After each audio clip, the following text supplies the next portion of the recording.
Значит, ну, сегодняшняя пресс-конференция у нас, как полагается, проводится в режиме ВКС. Значит, ну, она посвящена работе водоканала в период паводка, ну и как мы проводим, вот, проходит при коронавирусе.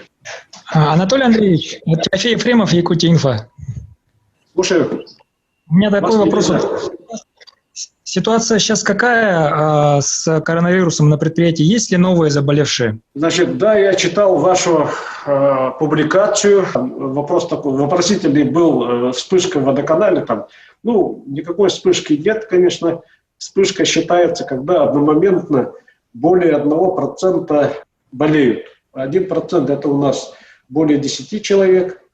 Значит, у нас одномоментного заболевания не было. Первый заболевший у нас был выявлен 16-го. Он находился, ну, в выходной день, и дома находился, и он, значит, ушел на больничный, позвонил, попросился, что с понедельника не выйдет на работу. 23-го, в субботу, 5-й, это зам генерального директора, он тоже позвонил, что не домогает. Из числа с 20-го он ушел на удаленный режим, на домашний режим, а 23-го у него анализы показали, что у него положительный. На сегодня у нас, как и было вчера, и, ну, по состоянию на субботу 5 человек заболевших, подтвержденных, да? 1 токарь и 3 слесаря.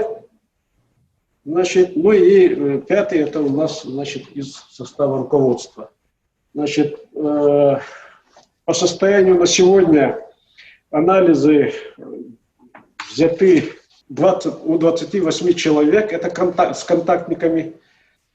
Значит, ну, сегодня у нас из этих контактников результаты анализов пришли, это у 4 отрицательные, ну и дальше остальных мы ждем.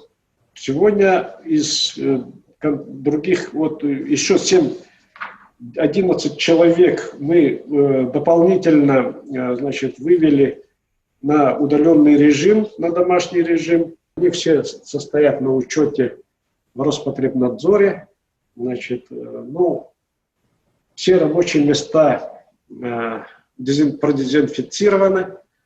Значит, ну, у нас изначально сразу же был издан приказ.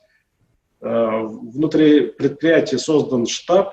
Значит, мы, понимая, что предприятие не может остаться без работников, изначально создали график дезинфекции всех рабочих мест, застраховали более 300 работников, которые непосредственно связаны с работой по канализованию, которые более подвержены, да, и те, которые, значит, контактируют с населением. Мы вчера приняли решение, значит, протестировать всех наших работников. Я думаю, мы до конца недели всех протестируем. Я вот хотел узнать по тех мощностям, которые вводят. Перед паводком мы планово подготовились, значит, промыли полностью 2 ванны, первую и вторую линии, это по водочистым сооружениям, значит, это осветлители и фильтра, все 10 фильтров. Ревизировали полностью все оборудование, ну и во всей, как говорится, готовности встретили паводок.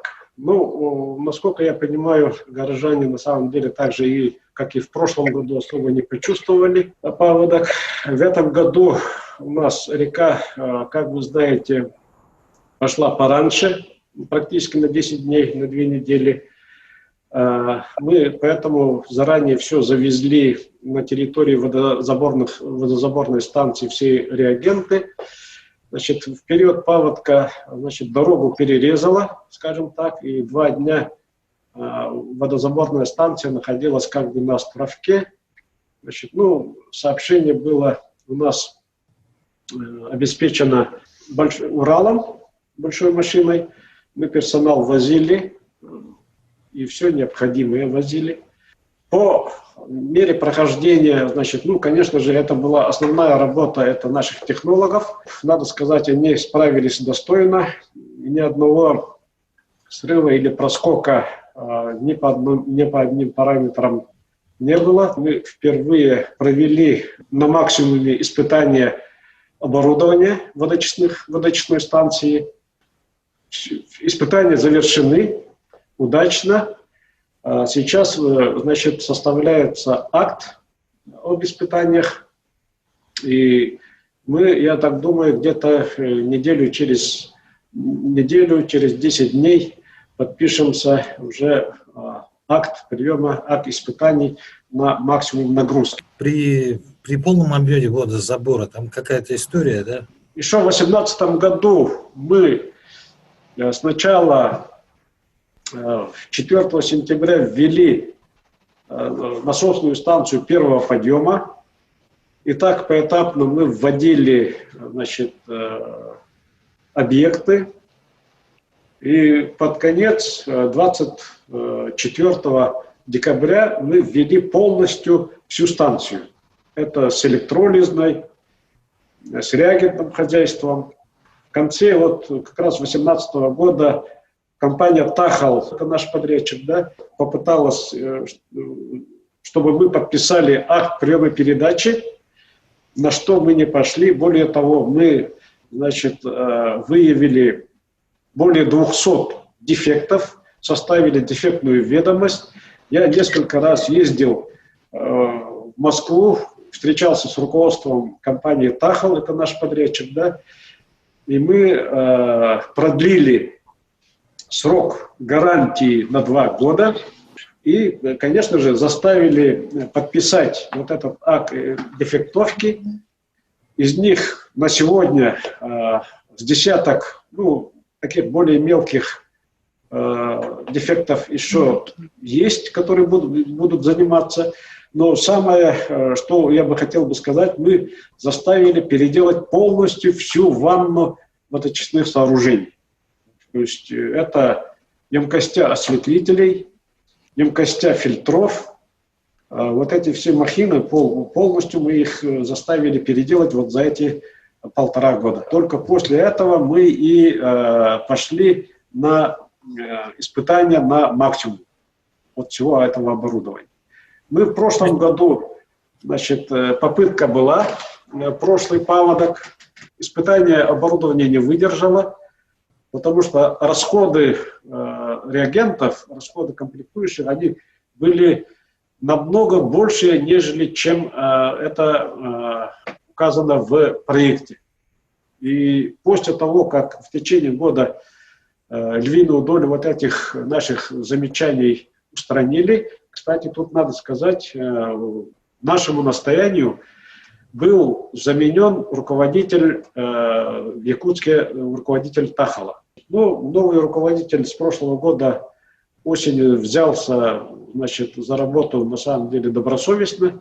И вот мы сегодня имеем результат. На сегодня по всем ваннам, по всем емкостям, которые есть в водочистой станции, ни одной течи нет. Значит, мы по нашему настоянию привлекли наше местное предприятие «Якутпнис», которое обследовало полностью и вынес свой вердикт, значит, сделал новый проект реконструкции или ремонтных работ вот этих ванн, да, и подрядчик «Тахал» придерживался именно вот этого проекта, и, значит, «Якутпнис», он как проектант совместно с нашими технадзорами контролировал качество вот этих работ. Вот почему мы по истечении вот практически около 2 лет только сделали испытания. Это 70 тысяч кубов в сутки в течение 7 суток при максимуме мутности, при максимуме цветности в речной воде. Она достигала до 157-180 градусов при нормативном 20 градусов.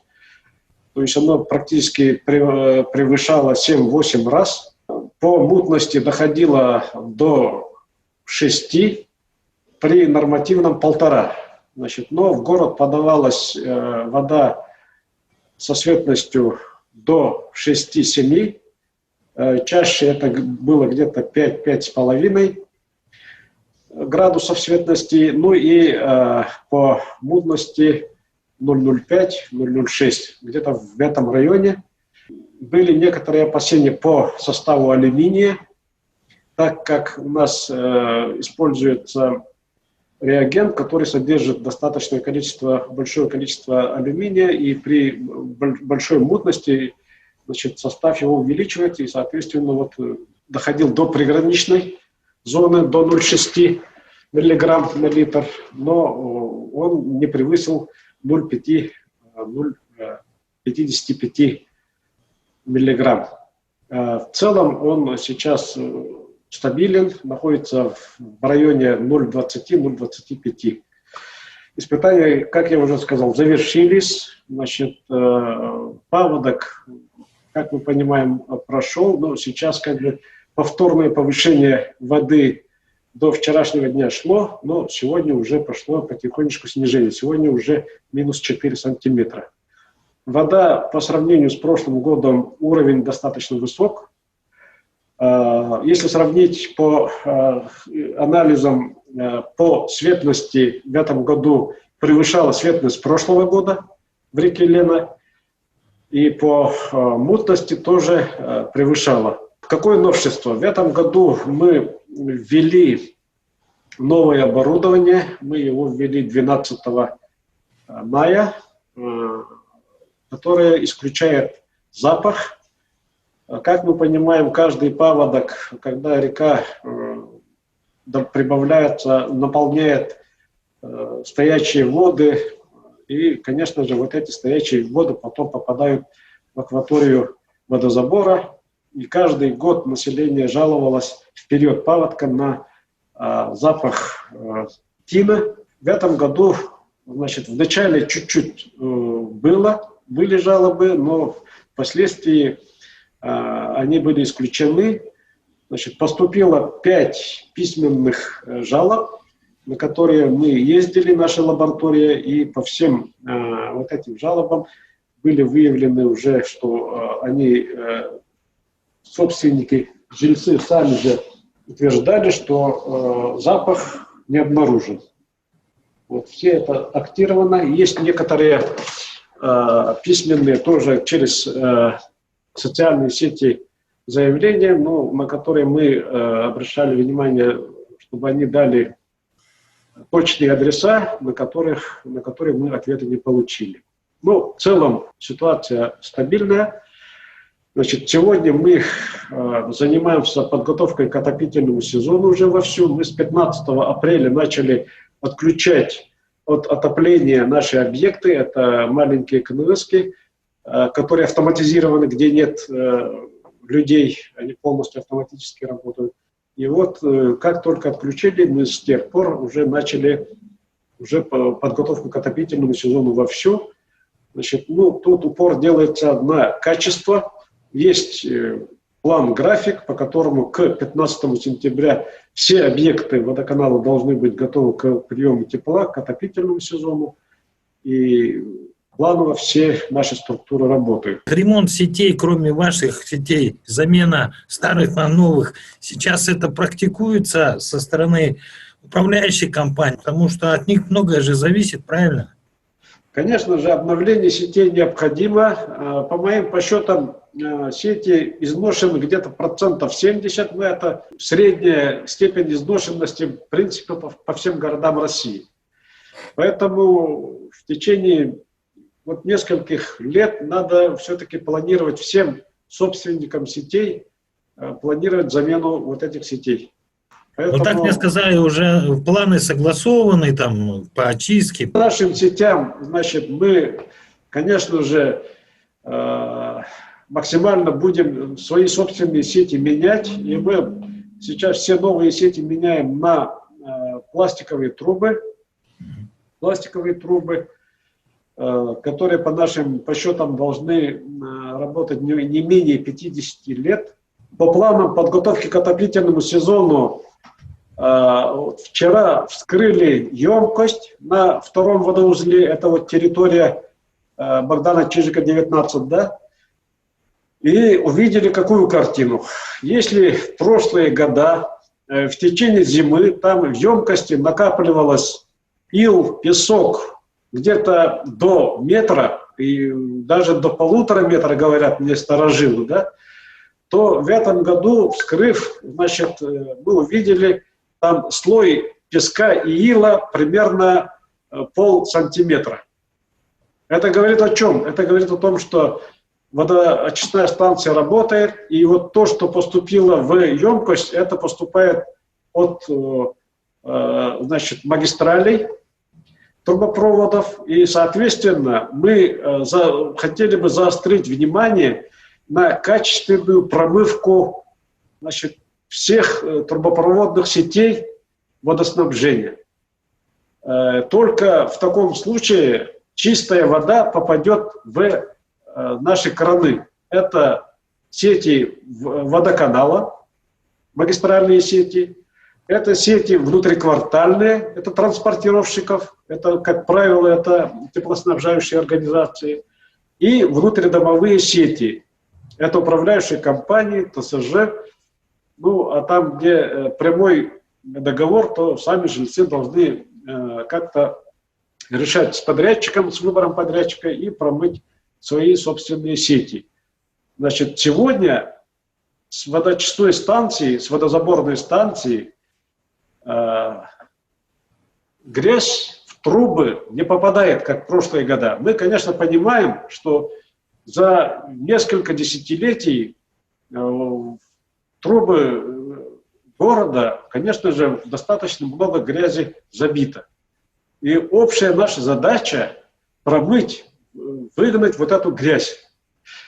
Значит, поступают некоторые заявления, вот в течение зимы поступали, это вот когда производится отключение, а потом включение насосов, да, вот тогда вот будоражится, и, понятное дело, в первое время попадает вот какие-то грязь, а потом оно уже устаканивается и начинается светлеть. Поэтому хотел бы обратиться к горожанам, все-таки обратить особое внимание на промывку сетей водоснабжения, что холодного, что горячего водоснабжения, и проконтролировать свои управляющие компании ТСЖ и все-таки контролировать промывку сетей внутриквартальных.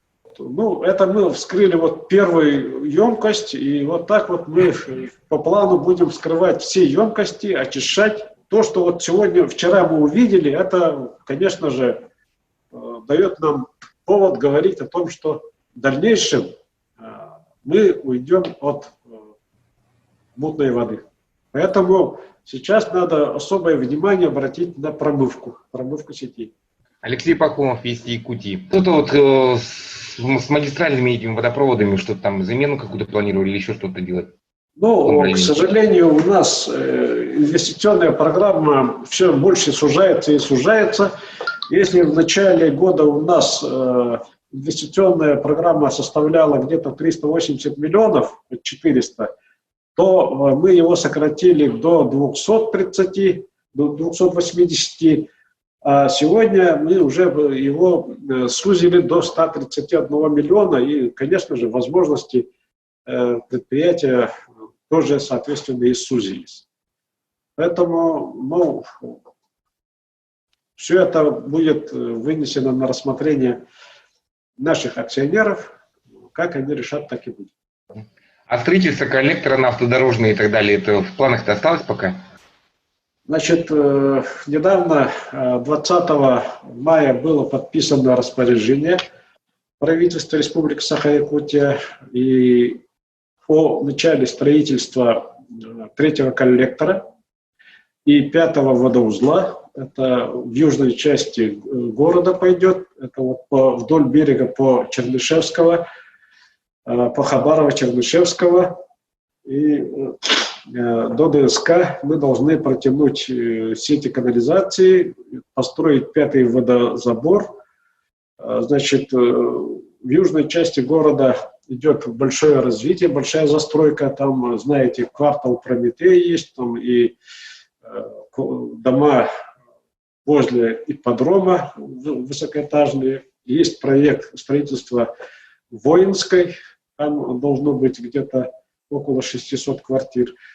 Ну и на сегодня там нет возможности подключать. Нет воды, нет сетей канализации. И вот в наш 21 век там есть высотные дома, которые работают на септик. Конечно, это недопустимо. И понимая это, значит,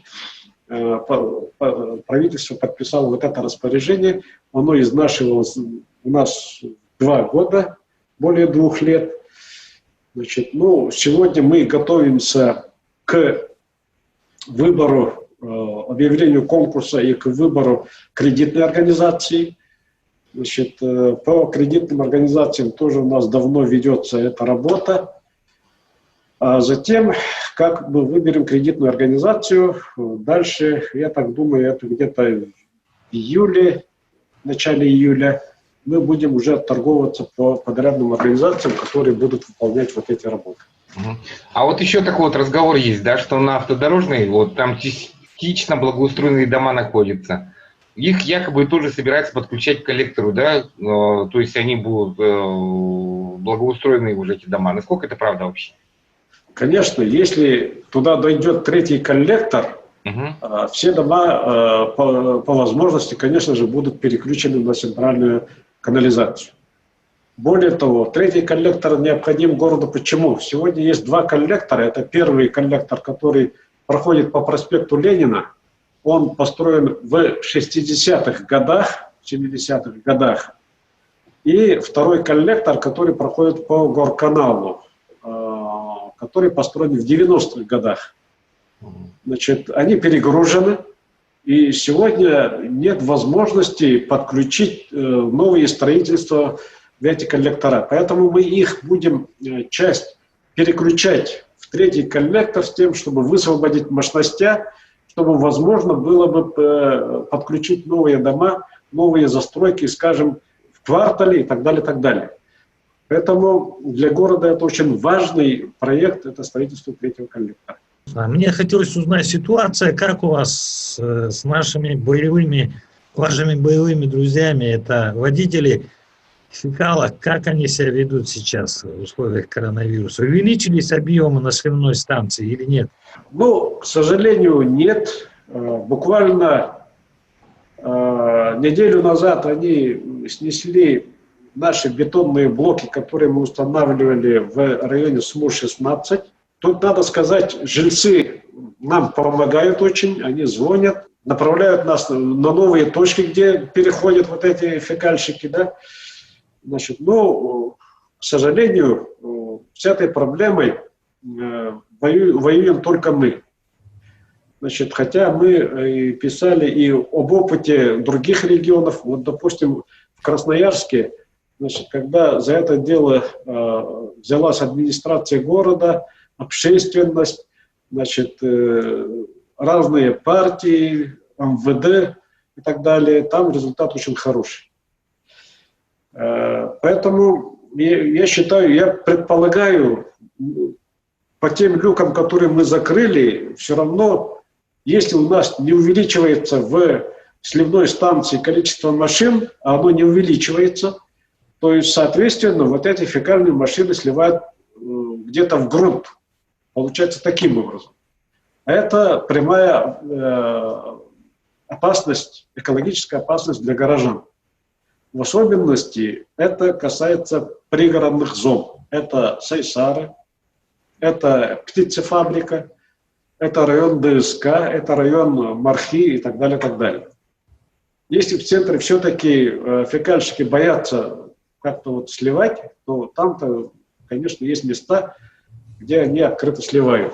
Поэтому все-таки хотелось бы всем объединиться и дать отпор вот этому явлению. Тем более, с прошлого года мы с 1 июля мы принимаем бесплатно в сливной станции вот эти машины. И мне сказали, что вы очень сильно помогаете по дезинфекционным растворам для коронавируса, да? Как бы не только... эта проблема, конечно, наша общая, поэтому на стороне стоять не стоит, тем более мы сами производим вот этот гипохлорид. Значит, буквально вчера приходили с ОФСИНа, тоже второй раз у нас взяли. Поэтому мы все, кто приходит, стараемся помочь. Значит, чтобы не было, скажем так, сброда и шатаний, мы полностью исключили вход посторонних лиц в водочистные сооружения, водозаборные станции и станции биологической чистки стоков.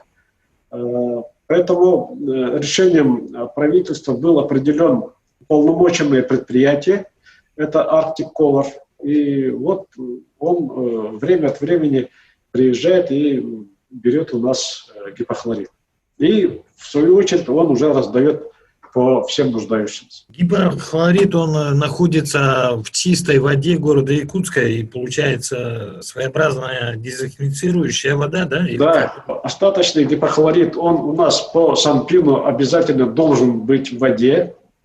И поэтому, конечно же, вода, она сама по себе является, вода из-под крана, водоканальская вода, она сама по себе является дезинфицирующим средством, но там состав гипохлорида, он, конечно, маленький, но ученые утверждают, что гипохлорид, он насквозь убивает все бактерии. Вопрос еще от Тимофея Ефремова, Якутия.Инфо.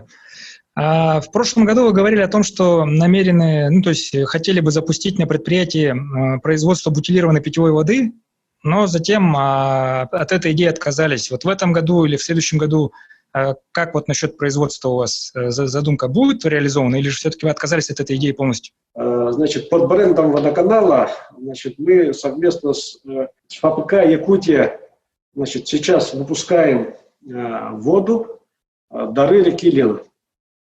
«Дар реки Лены». Оно приносит нам дивиденды. Когда мы посещали в прошлом году ФАПК «Якутия», четко, ясно дали понять, что из-за того, что качество воды улучшилось, у них уменьшились затраты на доочистку. В свете этого мы слово за слово и договорились, давайте мы будем выпускать под брендом водоканала воду, бутилированную воду «Дар реки Лены», что сейчас и есть, и он в магазинах в продаже есть. Это бутилированная вода. И он нам, каждая бутылка по 2 рубля нам приносит доход. Первый доход мы получили, это где-то 38 тысяч за прошлый месяц. Это только начало. А так, я считаю, что воду можно пить из-под крана, как во многих городах. Это уже дело привычки. Алексей Пахомов, Вести Якутии. А вот был проект у вас зарыбление, по-моему, какой-то, да? Что вот с ним сейчас? Да, проект такой был.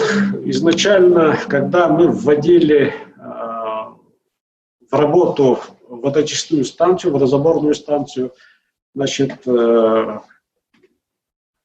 Министерство охраны природы, экологии посчитало, что мы наносим вред реке, и поэтому мы должны были зарыблять где-то в районе около 8 миллионов каждый год, покупать мальки, и почему-то мы должны были их запускать в реке Вилюй, в Вилюйском водохранилище. Посчитав, что это слишком дорого, мы все-таки решили заняться на самом деле рыбоводством, чтобы мы могли сами здесь на реке Лене запускать мальки. В прошлом году при утверждении тарифа Госкомценрек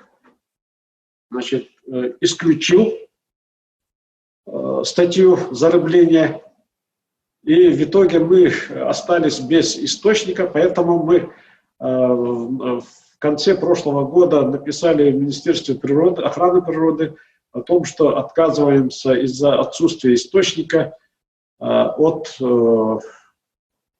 зарубления, отказываемся подписывать договор. Ну, сейчас пока стоим на этом. И, конечно же, из-за того, что у нас источник уже нет, мы отказались от этого проекта, продолжать этот проект. Помогу коллегам своим, Айталина Никифорова, простите, из Тайгопост, у нее проблемы какие-то с микрофоном, но вопрос у нее следующий по поводу того, что каждую весну поднимается вопрос о судьбе старых судов, которые затонули в акватории рядом с водозабором, в частности, то, что из них мазут выливается и прочее. Как-то эта проблема вот решается или нет? Значит, эта проблема в целом по России сдвинулась. Значит, по федеральной программе «Волга» уже река Волга очищается.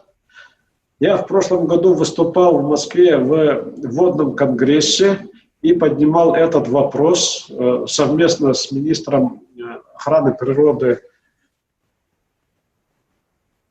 Сахамин Милановичем. Мы поднимали этот вопрос.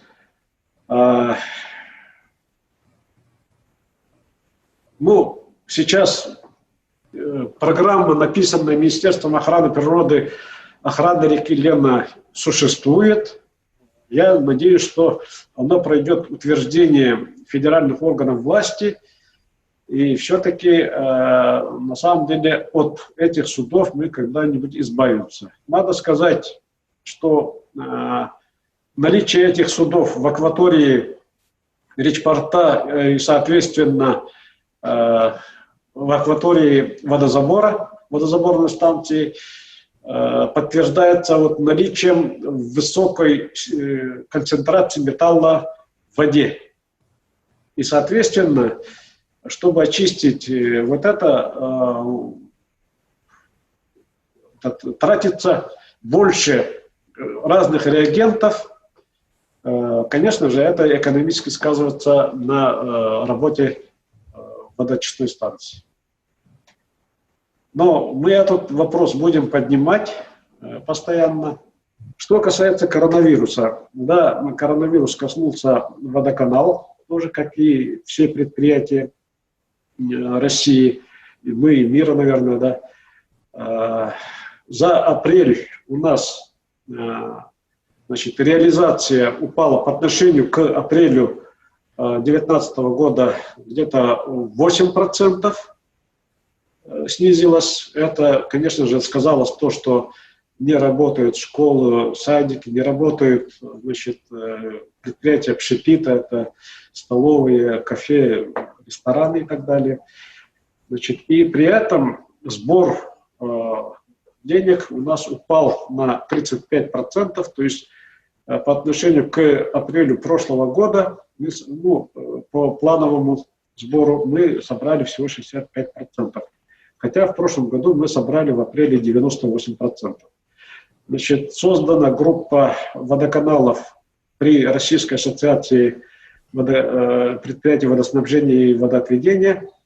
И мы там мониторим всю ситуацию по всей России. В принципе, она примерно одинаковая тенденция. Где-то у кого-то сбор больше, где-то меньше, но в среднем, как вот у нас в Якутском водоканале. Я хотел бы заверить, что